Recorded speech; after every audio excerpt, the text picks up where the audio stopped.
Welcome to The Fully Mindful, where we explore what it means to live with intention, creativity, authenticity, and connection. I'm your host, Melissa Chareau, mindfulness and breathwork facilitator, neurodivergent lawyer and coach, and fellow human navigating this wild and beautiful ride we call life. On this podcast, we dive deep with interviews featuring inspiring guests, share solo mini episodes packed with guided mindfulness practices to help you center and thrive, and mix things up with tangents and sidebars, where my friend and fellow podcaster Debbie Harrell from the New World Normal joins me for some real, random, and meaningful conversations. So if you're ready to pause, reflect, and expand, you're in the right place. Let's get fully mindful. I was noticeably behind everyone else. Yeah. Like obviously behind everyone else. And I remember having a conversation with one of my professors, and she took me in her office. I'll never forget, Miss Catherine. And we were sitting in her office, and she said, "Marlita, you don't have to prove you have a right to be here. You're here." And she goes, "Just dance." And I just remember breaking down because I had been fighting so long for somebody to just give me a chance, right? To just, if you would just give me a chance, I'll show you I can do it. And that was the first time she was just like, just, you're here. You don't have to prove you need to be here anymore. Just be here.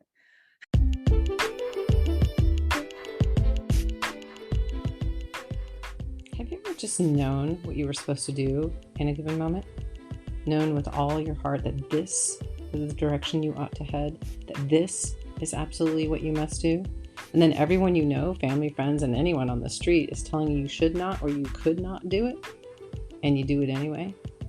In comes Marlita Hill, dancer, artist, choreographer, bold entrepreneur, who at the age of 15 followed her calling to dance, which led her on a decades-long path full of love, passion, heartbreak, and humility. Who at the age of 23 prepared for an audition for dance school by pliéing next to 6-year-olds. Who at the age of 27 started dance school, and who was soon after a lot of hard work, landed an incredible opportunity, and so much more, including 5 books, and even more than that. Like I said, she's an inspiration. Sit down with Marlita and I. Get inspired, laugh with us, maybe even get a little choked up. This interview is one of my favorites. Why? Because Marlita is so incredibly herself. Passionate, funny, humble, and real. Well, hello everybody. This is Melissa with The Fully Mindful, and I am very excited. It's been a long time coming. I have Marlita Hill here today from the greater Los Angeles area, I could say. Yeah. Right? And she is an author, an artist, a choreographer, and an educator. And I'm super happy she's here. And so welcome, Marlita. Thank you for having me. Yeah, we were just talking before we hopped on the podcast that we had a couple of reschedules due to some, some pandemic related issues.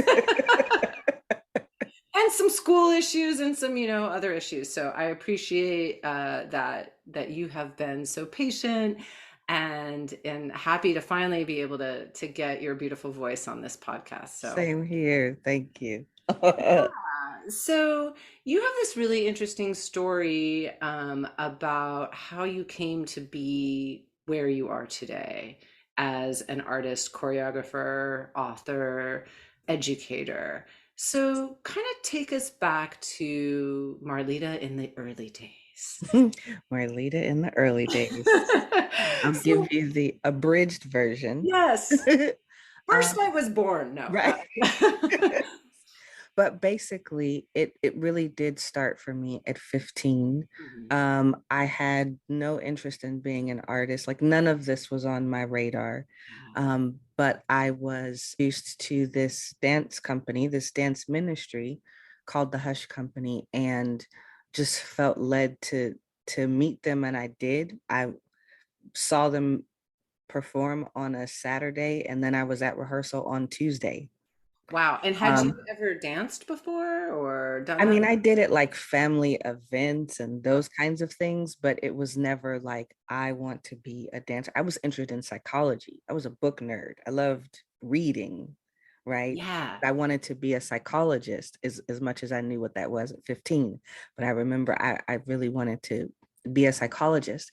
So anyway, I met this dance ministry, and then that changed the trajectory of my life where now I was, dancing and wanted to go to school for dance and that kind of thing. But I didn't know that you had to know how to dance a certain way to get into school for dance.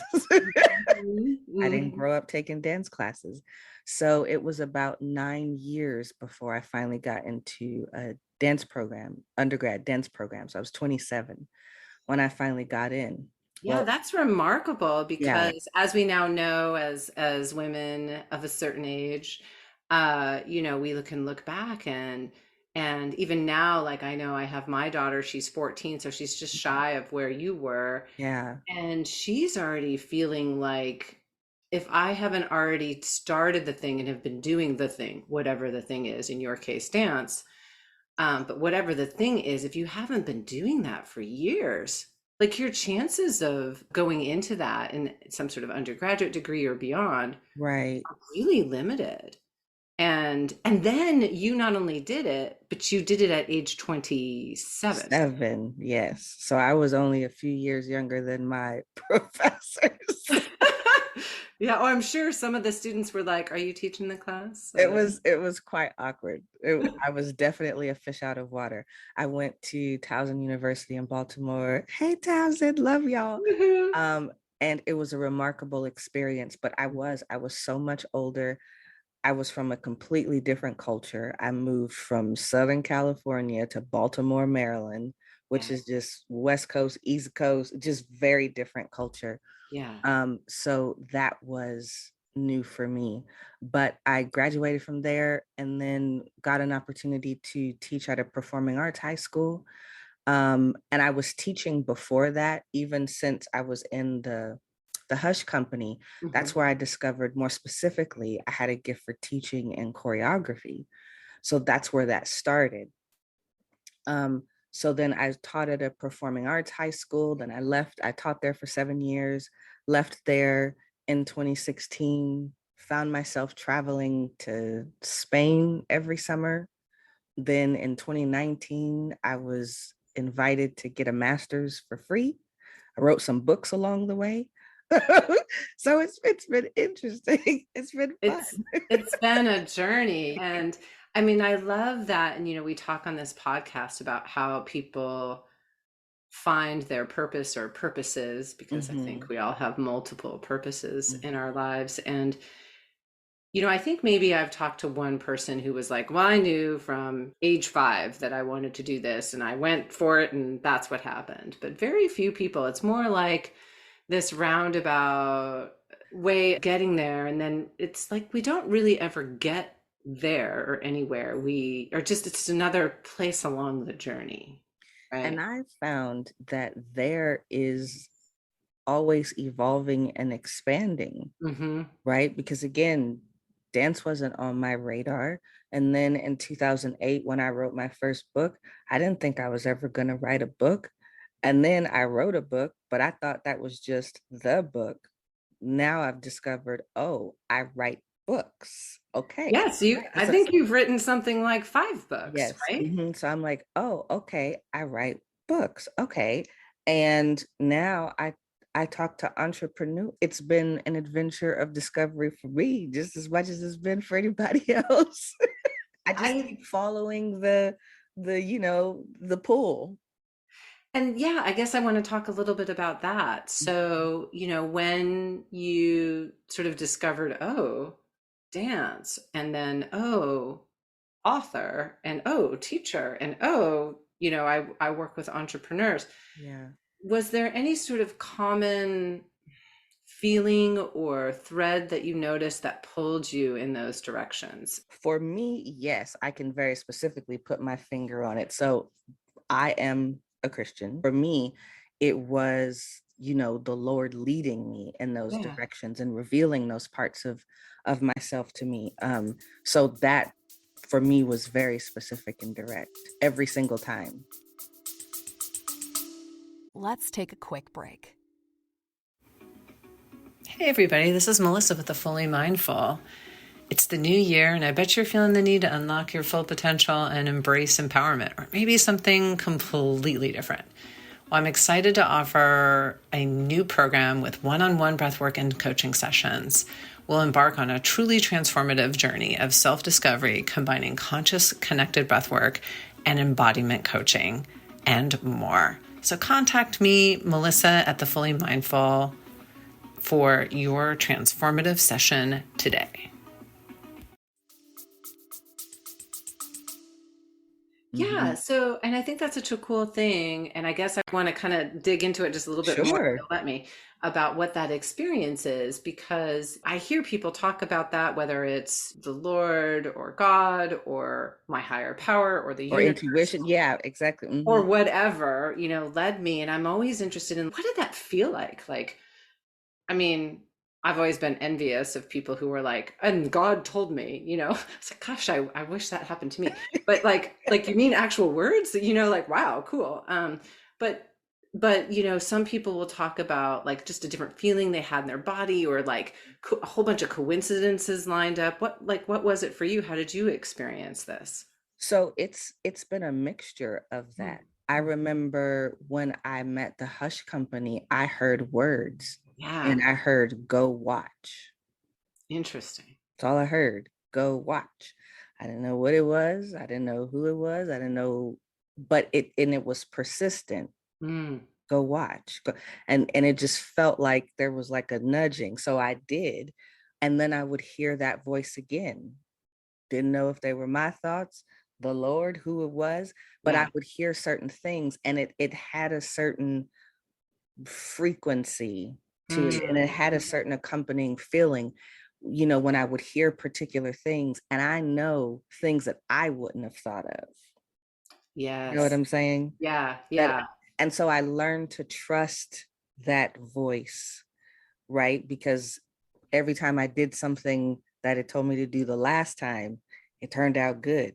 So then I just kept Wow. following, So sometimes it comes as ideas, sometimes I'll hear a little phrase or, that kind of thing. So That's so in interesting. different I ways. I never really thought about it, and and here I talk about, well, I wish I heard words, and then I do remember when I was introduced to the person who would become my husband for the last 27 years. I was introduced to him by my boyfriend at the time. That's another story. Wow. But the words I heard, and I was 21 years old. Yeah. So I was very young. I had no interest in marriage at all at that time. Interesting. And I heard the words, "This is the man you're going to marry." Wow. As clear as you and I are talking right here. And I remember I dismissed it, right? Like that's Yeah. crazy, right?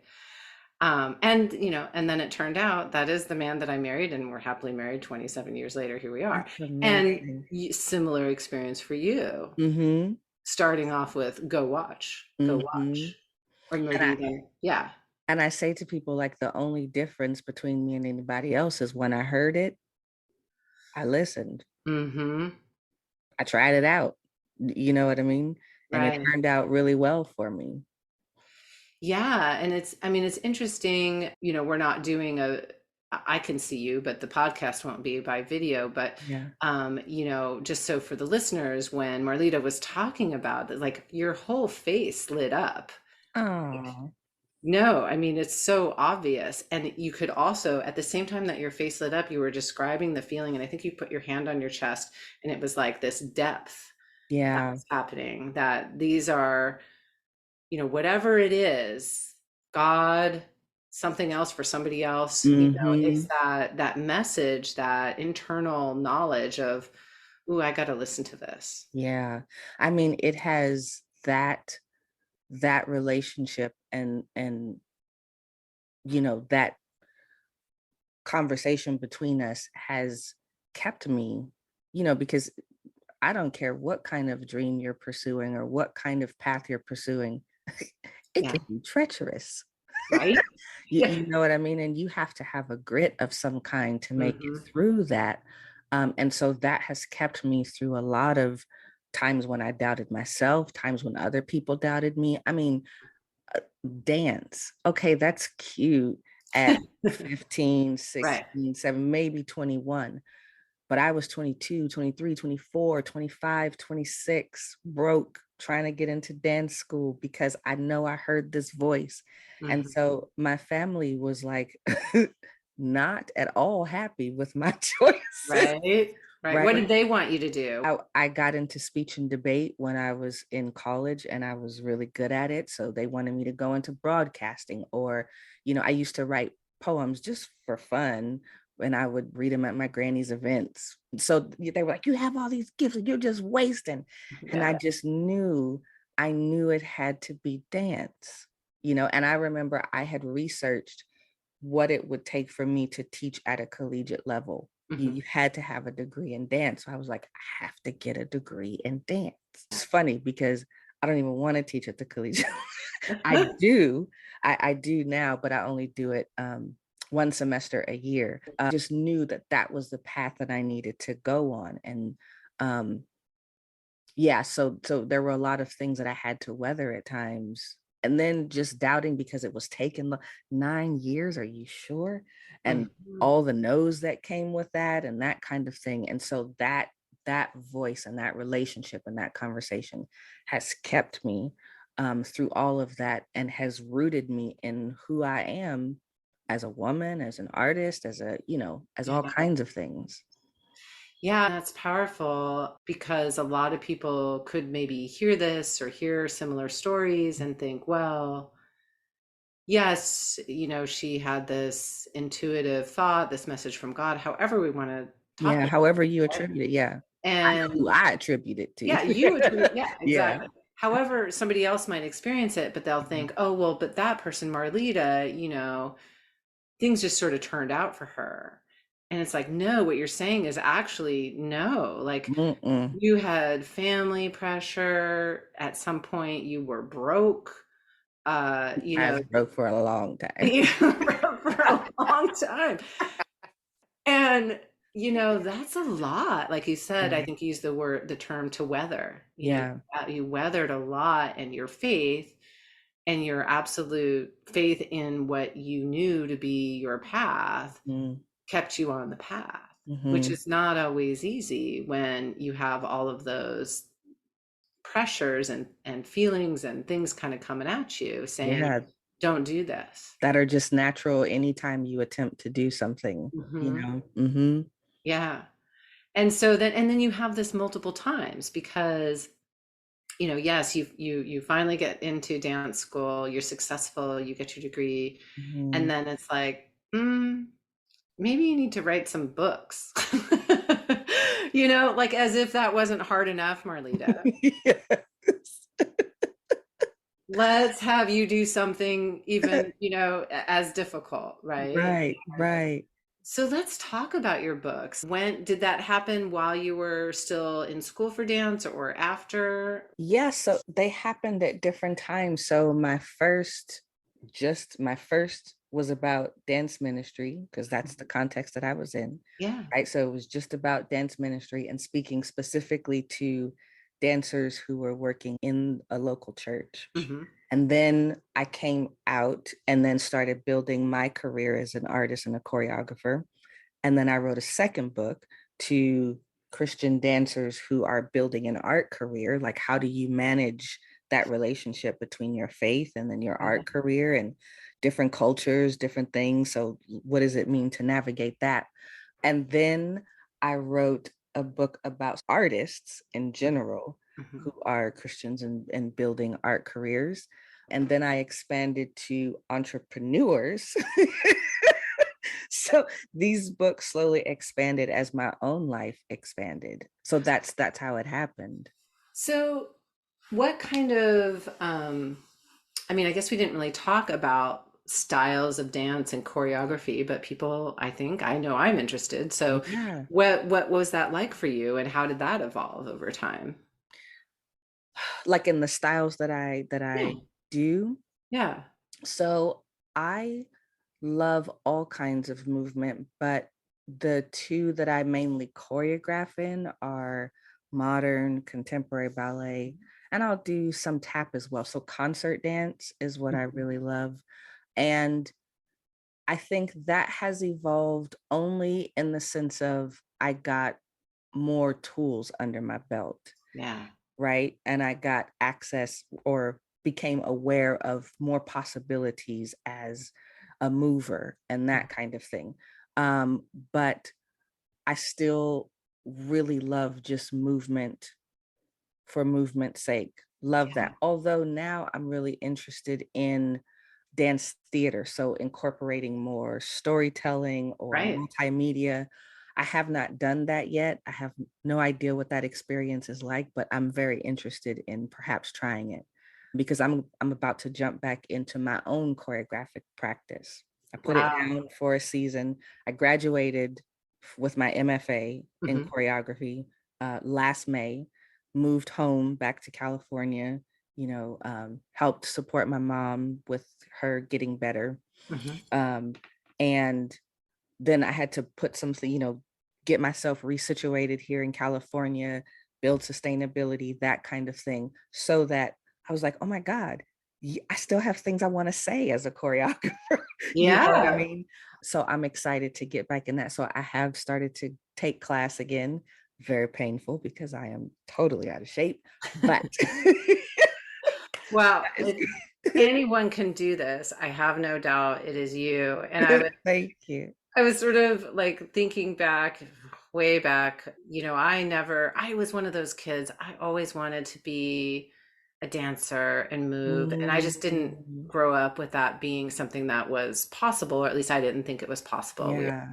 very modest means, and where we grew up in Philadelphia, it just wasn't, I don't know. I just didn't know where to access it. So Yeah, that was the same for me. yeah. And Yeah. so later, when I was a teacher assistant at a community college, and the cool thing about that was that you could take any class that you want Oh, nice. basically for free. For It was like free, right, right. $5 or something Yeah. ridiculous. And so there were these dance classes, and I thought, okay, well, I'm gonna take these dance classes. And there was this guy, and everybody followed David. I don't remember what David's last name was, but it was David, David, David, David. And he was this very beautiful looking man who also was an incredibly talented dancer and Oh, choreographer. wow. And he taught jazz and modern, and he was the bomb. Yeah. He was it. And all these young women and older women would take David's class. It was supposed to be like beginning dance or like Yeah. beginning jazz. And it was, so I remember, oh, I can take this, right? Oh no, no, no, no. All these women were like his groupies and had been taking his Wow. class for like 10 years. And they were all like these amazing Amazing. things. So, I just remember the ridiculousness of me walking in there with zero experience of dance, but my heart was there. And so like I know, what you're talking about. I mean, and you have all this experience and you know how to dance and you know how to choreograph. And you gave it a little bit of rest, but like if I can do it as this little like woman who has never, I mean, and I'm so awkward and I have no idea. I walked in there. Oh, it was so funny. Well, I remember when I was trying to get ready to audition for school, my friend Sid, she had a dance studio and she taught children and teenagers. I'm like, 23, 24. Yeah. And I would go and take ballet with her 6 and 7 year olds Yes. because I Yeah. just needed to get in class and I didn't have money to go to a studio. And she was just like, so I remember we would be at the bar and they're looking up at me and I'm like, what? Plié. But I there was love a lot that. of having to humble myself so I Yeah. could get the preparation that I needed to pursue what I was trying to pursue. But that's always a funny. But yeah, I Oh, was do at you the have bar any, looking down at them and they were looking up at me. like, who is this woman? Yeah. Um, do you have any pictures from that? Because I I think that would just, don't. oh, I don't. I wish I did, but yeah. and humility. I mean, you raised such an important point. Like, you had to have the humility, and I think a lot of us when we're thinking about our dreams and what we want to pursue, it's Mhm. like, oh, anything but that, right? Yeah.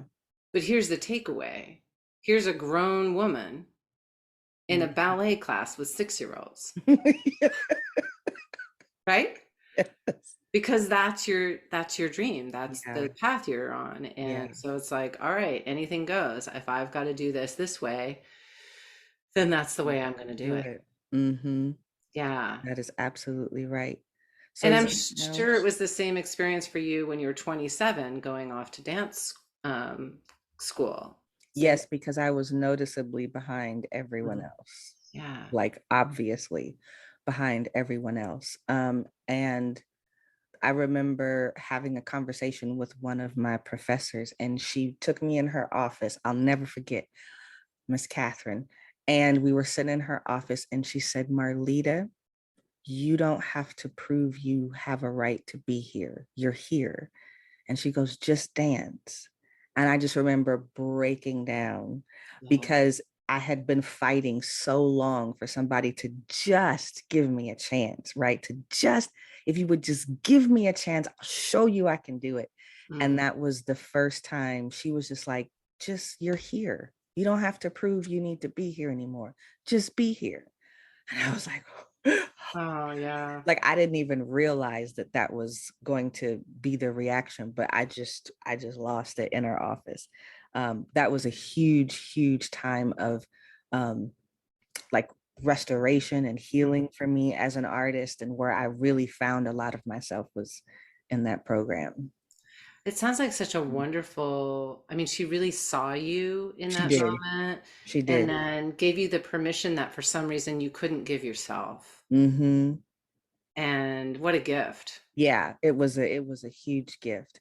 And it was interesting because I could never get into any of the dance pieces. Could never make it into, I never made it into company, never made it into any of the pieces. I think I performed in one dance piece, and that was because it's one of my good friends. But where I started to shine in the department was as a choreographer. Right. Right. I had moved to Baltimore. Nobody knew me. Nobody had any expectations of me. And I saw this random call for choreography for this show. And I had I had got engaged.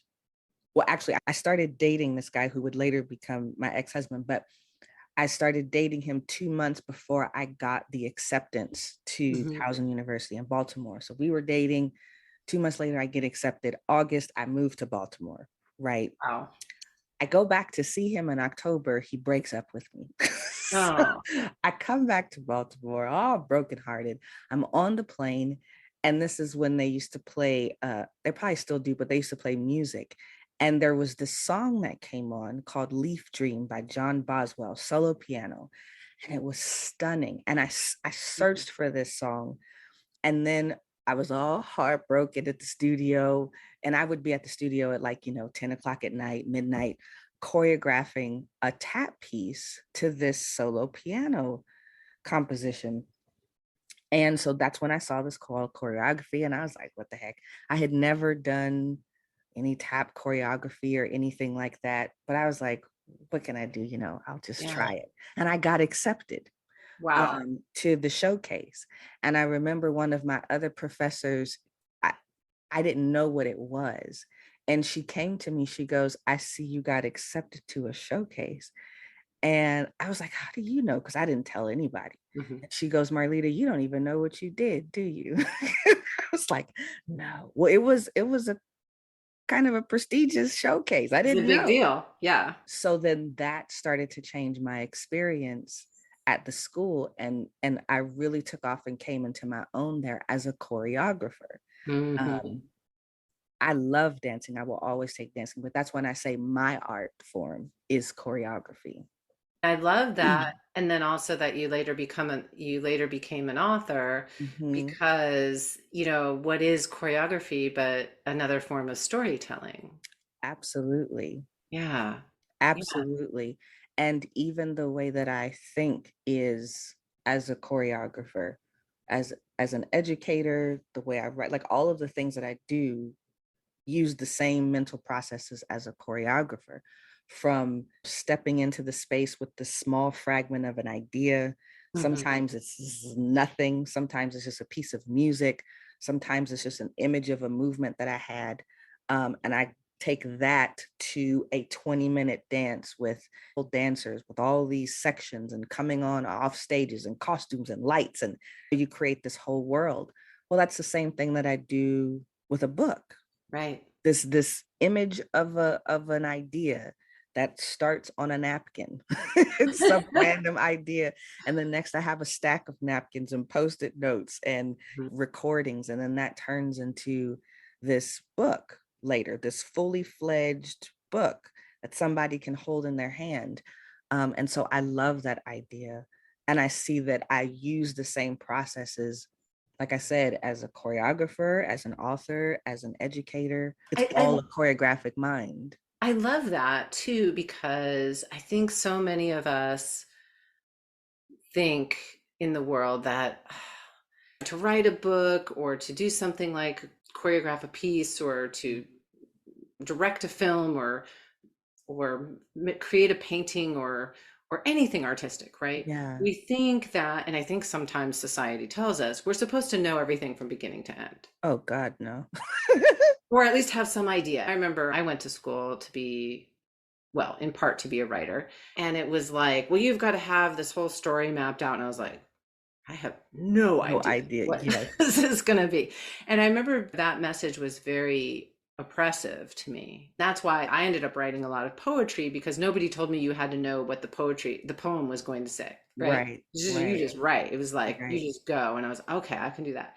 And so, but I love how you're saying that. It's like, it starts with, it could just be the tiniest little thing. Just like, even you said, like an image of a movement or a piece of a song, or, you know, I love how you like hear this song on the airplane and you're like, yeah. Like, I don't even know what I'm doing, but like that I just knew it had to be, I have to do something to that. Yeah. Yeah, I've got to do that. And then, or if it's a napkin and then it's a series of napkins and then, you know, it turns into something. And it's not saying that we don't have to like eventually have some bigger idea of what this is going to look like, but it doesn't have to start that way. And it often doesn't. And like, it evolves organically. And the more that we allow things to evolve organically, kind of probably the better they're going to turn out, instead of being sort of stuck in, you know, some sort of path that it has to be a certain way. Exactly. I had a similar experience with a professor who just, she wanted you to have, I remember we were doing outlines and the degree of specificity she asked for. I was like, the only way I could produce that specific of an outline at this point is if I reverse outlined a document I already wrote. Exactly. Like, that is ridiculous. And we went back and forth about it, because I'm like, my process is a crap show. It looks like an explosion. It's messy. You like my product, but my process is a mess. Yeah. Right? And I don't know which of the things is going to spark, because sometimes even with that, you know, we were talking about, it starts with an image or an idea on a napkin, but sometimes you have to fight really hard for that small image or that, you know, you have to really dig deep and think for a long time to even get that small spark sometimes. But that's just a creative process.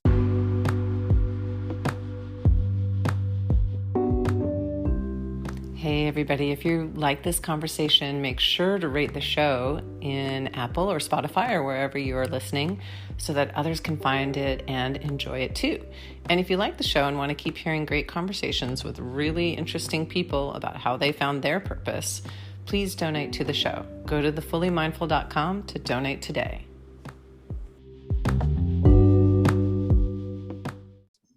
Yeah, and I love that because, like I said, I think so much in this culture we're led to believe that it's like it's easy, like, Yeah. oh, this just comes naturally. Well, no, no, you're saying Yeah, like I'm like, sometimes you got to fight for it, you right? do. And even as an entrepreneur, I see that. Oh, we did this in 90 days. Yeah, but you're not telling them the 6 months, the 6 years that it took you to get to the point where you could Right. produce something in 90 days. There's this coach and author that I really like. I don't know if you've Mhm. heard of him. His name's Rich Litvin. No. Oh, he's wonderful. And he co-authored a book called Prosperous Coaches. And then he Mm, writes a lot. But so he has this article and I love it. And I think it's like what you're talking about. yeah. And it's titled something like How I Became a Successful Coach Overnight in 47 Years. Yeah, because that's exactly what it is. I'm like, tell the whole truth, Yeah. please. Right. And there's nothing that drives me more bonkers than if I'm, scrolling through Instagram and it's like, find out how I became a successful entrepreneur in just 90 days. And Yeah. you too can be. And you're like, mm-mm, Yes. No. mm-mm. No, Or that's in your not how seven that easy goes. steps, you're like, yeah. Yeah. And then there's 49 steps in each of your seven. It's right. Yes. It's like, okay, I Yeah. guess it's true, but it's not so easy. There's no easy solution, I guess, is what we're There saying. is. And I mean, I guess that's just the selling point in this season of marketing, because I don't remember seeing several years ago everybody 7 figures in 7 days.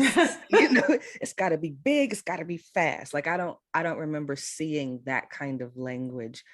And it's interesting because I mean, it took me 20 something years to get to this point. Mhm. And in so many ways, I feel like I'm just getting started, Right. right? Even though I've done all this, I'm like, okay, I did all this, so now I can begin. Like that's how it feels. Yeah. And it's interesting because in grad school, so I was 40 Mhm. going into grad school. My good friend, she was 22 Mhm. going into grad school. And we had completely different experiences because I went into grad school understanding who I was, right? Right. Having lived a life, having that kind of thing. So I was much more intentional and much more assertive about what I wanted, right? So I got a lot more out of the program. And even when times were hard in the program, just because grad school is grad school, Sure. even when times were hard, I still feel like I had a much richer experience because I knew how to advocate for what I wanted. Right. Even though there were things that were hard about being an older student, rolling around with these 18 and 20-year-olds on the floor with my knees swelling, I appreciate the experience of going in as an older student. And You I know what I can tell you mean? from my own experience. So I kind of have both experiences, right? Also, when I first went to college, I went to a community college first, and I love that. I And did too, yeah. yeah, I think it was such a good experience to do that. I know Mhm. there's a lot of pressure on kids to go to a four-year school immediately, but for me, it was just the right thing. And one It of the things was that was exactly. so right for me was going to school with people who were 20 years older than me and more Mhm. sometimes, because they were able to offer, those who took time for me, and not all of them did, but many Yeah. did, were very generous with their time. And we would meet even just in these study groups. And I got Yeah. so much like just life perspective and experience that I would have never gotten had I just gone straight to a four-year, right? Mhm. Mhm. And I just so appreciated that experience. And then Yeah. I've also had that a little bit when I went to law school. I was 29, ooh, but like somehow that's old, right? And I had a little more perspective. I'd actually been out in the workforce and done some Yeah. things. And then now, as a 51-year-old woman, and I'm taking courses again because that's what is enjoyable for me and enriching my path. And there are people all ages, and I love that. I love that experience of befriending someone who's 22 and like really being friends with them. Yeah, like Really, we're good friends. yeah. And I even think of it just in relationships, I was married at 30. That was quiet in, quiet out. You live and you learn. Yeah. Um, but I'm 44 now. And no, was I 19 thinking I would be 44 and single? No. But I appreciate the time that I've had, Yeah. right? To find out who I am and to get up and travel and to do this. And right. So I've had this opportunity to live my life. And I joke and I say, well, first half of my life was for me. The second half can be for us. You know Yeah. what I mean? Yeah.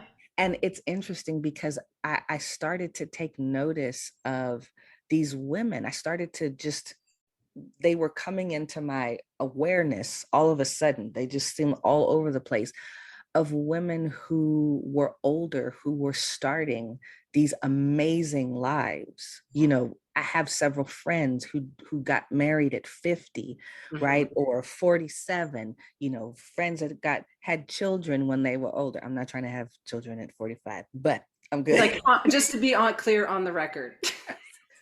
Right, or starting new careers, like Yeah. the career they always wanted to do, this adventure, at 62. Like, I think of, who's the woman who is she's gorgeous, short silver hair, she's a model, and she's like in her 60s or 70s. I mean, and I was like, oh my God, I got time, I'm just starting, I'm just Oh getting yeah, you got all kinds of time. started. One of my closest friends from, for a long time, we met when I was 25 and she's 20 some odd years older than me. Wow. And we've been friends and she lives in LA and Yeah, she's beautiful. She's 72 or 3, and she just became a model. that's amazing. Always wanted to do it and is doing it. And I it's love like, yeah, we can do whatever we want whenever we want. And we can change course. It doesn't You matter. can change course. I know they act like you can't, but you can. You can, yeah. Yeah. And you should. Like if you're Yes. feeling called to do something different, if it hurts you to stay where you are and or you're feeling called to go a different direction, Right. we got time. Yeah. And yeah, it's not like unicorns and rainbows and eating a cake every day. Right. Exactly. But, you feel good in your soul. Right. I mean, I don't feel like writing all the time. I don't feel like choreographing dances, even though, well, let me say it like this. Sometimes I don't feel like going to rehearsal, even Yeah. though I love the process of choreography.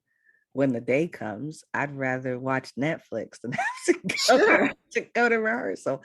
But like you say, overall, it's something that gives you life, because once I make it to rehearsal, right? And sometimes it's tough, and then something will spark, and then I'm alive and I'm like, okay, Yeah. let's go. So yeah, that comes with anything that you do. But I love that. If you, like I said, the only difference between myself and anybody else is, when I saw that it was possible for me, I believed it. And Mhm. so I went after it. Yeah. What can I lose? I went and tried it, and it turned out pretty good. And it worked out. Yeah. And so now I know you're back in, you're doing choreography dance and Mm, it's hard because you had a little bit of a break, but you're also working with entrepreneurs, right? I am. Yeah, so Mhm. tell us a little bit about that. Yeah. So I say that all of my work is about identity of what you're building. So, what is it that you're building? Mhm. As an artist, what kind of career in art are you trying to build, Mhm. right? As an author, what is this book? Which book are you trying to write? Because on any topic, you can write a million books, right? Sure. Which book are you trying to write? And then the same way for entrepreneurs, what business are you actually trying to build? I really get into that because that information guides everything else that we do, the decisions that we make, the choices we make. I liken it to building a house. And I say, would you build a house or start building a house before you ever thought through what it would look like? Before you thought through how many rooms it would have, where those rooms would be, where you even want to build it, right? So, in the same way that you need to think about that, you need to think through what kind of business you're building, because everything else that we do as entrepreneurs is either to communicate that, right? To communicate that idea, to bring structure to it, to execute it somehow. And that work came out of my own adventurous journey in entrepreneurship that lasted a very long time Yeah. before I ever knew what I was doing. Because I was making all these choices, right? They told me to get an email, start an email list. So I did, but I was paying the email company for 2 years before I ever sent an email because I didn't know what to write. Right. I didn't understand what I was doing, right? So I didn't know what to write. I didn't even know who I was writing to at the level that I needed to know in order to have a sustained conversation with them. Or, I wanted to get a logo done, right? So I remember I had researched this woman. I found a graphic designer. I loved her work. So I reached out to her. I had done this before, wasn't ready, had thought I did my homework and was like, okay, I'm ready. So I reached out to her. We had a wonderful conversation. She was like, okay, great. I'm gonna send you an application. Just fill it out so I know what you're looking for and what your business is about. And then we'll get started. I said, great. Melissa, she sent me this 3-page application. I think I was only able to answer like 3 of those questions. I thought she's the professional. She's supposed to know what I want. I don't know how, but I thought that's what you do. By osmosis. She's just supposed to know the thing that you don't even know. Exactly. Yes. So there are, like, we have to know our work, even to communicate that to other people to help us in the way that we need. Same thing with a web designer. You have to give them the words that you want on the website. Like, they're the designer, not your writer, even a copywriter. You at least have to be able to tell them what their writing sells language for. What are you actually selling? So helping entrepreneurs understand their work so they can make the choices and all the decisions necessary to bring that work forward. Yeah, and it seems so obvious in a way when you say it, but it's like, I can't tell you how many, well, I've done it myself, of course. I've done it too. Seen lots of other people, especially when we're talking about, more web-based businesses and that sort of thing. It's a little bit harder, although I've certainly seen it with people opening a restaurant too. They get a space and you're like, really, what kind of restaurant is it? It's a restaurant. Kind of food you're gonna make? Good food. It's like, yeah, exactly. You got to know, right? So that you know what you're working with and who your people are, right? Like, okay, maybe I want a restaurant. Well, like, what kind of people do you want coming in the door? Do you want people who like spicy food? Do you want people who just like, American stuff? What do you want? Yeah. And it's like I said, it's a little bit harder to be vague when you've got a brick and mortar business, but it still happens. And I see it all the time. Yes. And part of like figuring out your why and your what is also like sorting, and I'm sure you help people sort through the stuff that's not theirs. Yes, absolutely. They're like, oh, it turns out like that's my mom's dream, or, the teacher from 2nd grade who told me I couldn't do this, that's in my ear, or whatever the case may be, right? Yeah. And that happens naturally through the process. One of the books that I have is this workbook called Nail That Niche. And so I take people through a series of questions, and as the educator that I am, I really scaffold this for you, because finding out the essence of your work, understanding your work to the point where you can communicate that to other people is a very difficult process. Yeah. Like, it really is. It took me forever. It took me over 10 years to figure it out. There's a better way to help people do this, and I'm just going to create it. So I did. But through that process, you suss through those things. And I like to think of the way I lead people through it like P.D. Eastman's children's book, Are You My Mother? right? Where you Mhm. have this little duckling who's trying to find his mom, and he does it by encountering these other animals, right? Right. And so through the process of encountering these animals through the book, he finds out who he is by understanding who he's not, because he's constantly comparing himself to these animals that he meets. And I imagine he's like, well, okay, you're in the water, I'm not. Okay, I have feathers, you don't. Okay, you live in the water, I live in the tree, right? A lot of what you discover about yourself, like you said, is through discovering who and what you're not. I love that. I mean, I'm grateful for, and I love that you have put this process in a book and also work with people, because we all know books are wonderful. They are. And I mean, they're a wonderful resource, but being But there's able to nothing like work, having a person. there's nothing like having a person, Yes, right? yes. Because we're human and we Mhm. we process with human connection. Yes. And so that's so valuable. So what kind of people do you work with? Do you have a niche? What kind of entrepreneurs do you work with? I do. So specifically, I work with entrepreneurs, specifically entrepreneurs who are building a business around their knowledge. So they have something to teach, or they have an idea or a message to share. So edupreneurs. And that was interesting because when I wrote the book and was going through who I wanted to work with and that kind of thing, I had to have like a little come to Jesus moment with myself and ask, do I, even though technically any entrepreneur needs to get clear about their work, Sure. do I really want to be doing this with someone who's opening a pet store or selling shoes or Hmm. a landscaper? No, I don't. What lights me up is ideas. When you have ideas and you're trying to figure out how these ideas work together and you have something to teach and to share. I'm an educator. That's Yeah. what, so I want to work with other people who think like that. That's when you're going to get the best of me and the most of me, because that's where Yeah. my experience is. Well, and you're taking what you've learned along the way, Yeah. which is, who do I really want to work with and why? Mm-hmm. And yeah, sure, you could work with everybody. Yeah. Anything and everything that you have to say about this would be helpful to somebody who wants to open up a pet store or Right. whatever. But like you said, it's not about that. And there's, I'm sure, other people who that's their passion. I want to help Right. people open pet stores. Right. That person's out there somewhere. Yeah. And so let them do that, right? Mm-hmm. And then you do the thing that lights you up, which is where, like you said, the people are going to get the best of you. Yeah. And in the process, you also get the best of you, Right. Right. which is the coolest thing that It happens. is very much the coolest thing. Yeah.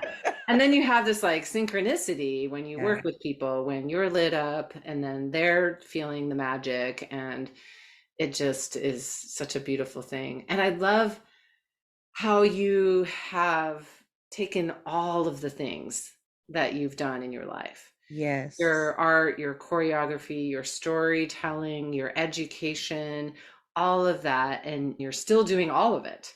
And you Yes. rolled it all up into this newer business of helping entrepreneurs, specifically edupreneurs. That's hard to say. Yes. Edupreneurs. And I love that, because it's like this culmination of your whole life Right. leading to this, and you being open to it and then arriving there. And I can't wait to see what's next for you. Well, thank you. And yeah, right. Right now, I'm in the process of building my website. I say that loosely. I know how to get the stuff on the page and make it Yeah. work the way I need to. Somebody else is going to have to make it look nice. But part of that's anybody who knows me, anytime I say I'm working on my website, it's kind of a running joke because I've been Yeah. doing it forever. Yeah. At one point, I had 4 different websites because I've been in this, multi-year journey of trying to figure out how do these different parts of me work together. Right. And so did a lot of that work, you know, because I was like, if I'm going to put it all on the website, I'm tired of being over here and then over here. And then, oh, if you talk to me about this, okay, go to over here. This book you can only buy over here. I want one place. I Yeah. am Marlita. I'm one person. I want one place where you can come to see everything that I do. Part of getting that ready was I had to think through what ties all of this stuff together, right? And that's where I discovered, oh, number one, I think in the same way, no matter what I'm doing. I'm Marlita. I am an educator. I'm a strategist. I help people get clear about their work. That's the one thing I do. And I do that for several different groups. Right. But no matter who I'm talking to, I'm doing the same thing, right? Yeah, you're still you. I'm still me. I'm still doing the same thing, right? So that has been very helpful for me. Yeah. In so many ways, to talk about my work, to understand how to organize it in this one place. It's been very freeing to finally see myself as one person. One full integrated person. Yes. Yeah, I love that. Well, as we're sort of rounding this down, I'm wondering what is moving you right now? Like whether it's music or a particular dance or something you're learning. Wow. Okay, I'll say like this.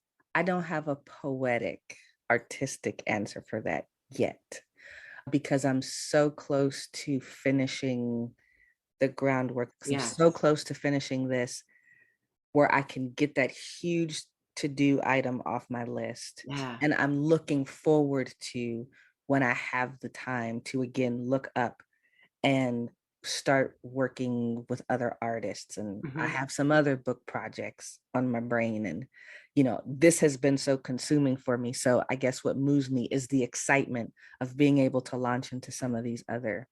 Yeah. No, I love that. That's put on the back burner. I love that, honest, candid answer of like, yeah, this is what I'm focused on. And so what's moving me is the excitement of being done and seeing it next. That's what it is. Yeah. That's what it is. I want to be finished. Yeah. No, I love that.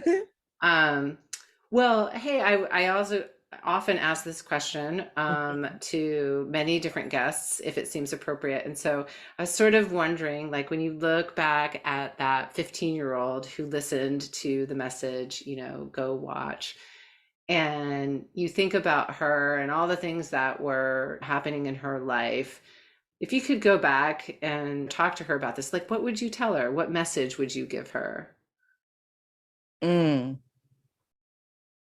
It's all worth it. Yeah. Oh, I love that. I just got goosebumps when you said that. It's all worth it. Go do it. Like it's all, or should I say it's all going to be worth it. Oh my gosh. I literally did get goosebumps from it. Oh, so good. So good. Yeah. So I know the website is in the works, but if people did want to find you, how can they find you? Yes, the best way to find me right now is on social media. And so you can find me at The Niche Nailer. So The Niche Nailer. I'm on Instagram. That's the best way. Facebook, Marlita Hill. You can find me there. On my name. I do respond to messages. And my website will eventually just be marlitahill.com. I do have a website right now, marlitahill.com, but that's mainly faith and art. But if you just want to send me a message and talk, I'll respond there as well. So I love that. A real human is responding. I love that. Not some bot. Yeah.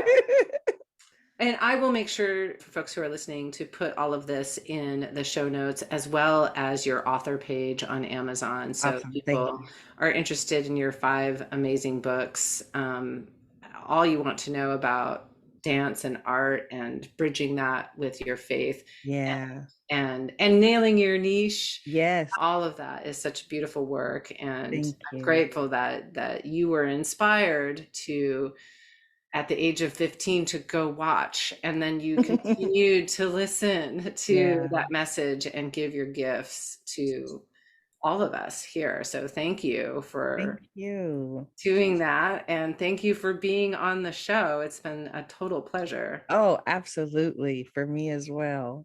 Awesome. Well, thank you. Well, hopefully we get you back on another time. I would love that. All right. Thank you.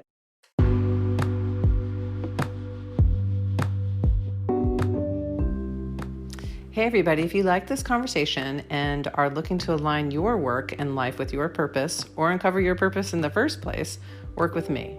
I coach people ready to uncover and appreciate their worth, make an impact, and find meaning and purpose in the work they do, whether that's personal or professional work. Get your mind right and make your plan for impact and coach with me. Connect with me for 15 or 20 at the Calendly link in the show notes below and talk about coaching with me.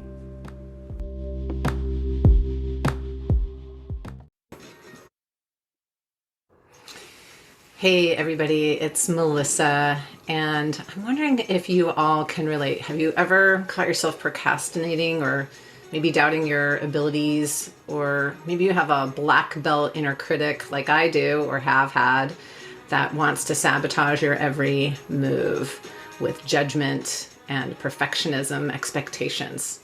It might keep you stuck, it might keep you anxious and away from your full potential. The Positive Intelligence Program, PQ, is a powerful 6-week journey designed to help you quiet those saboteurs, embrace positivity, and find flow in your life. Through daily practices and weekly focuses, we'll work together to build your mental fitness.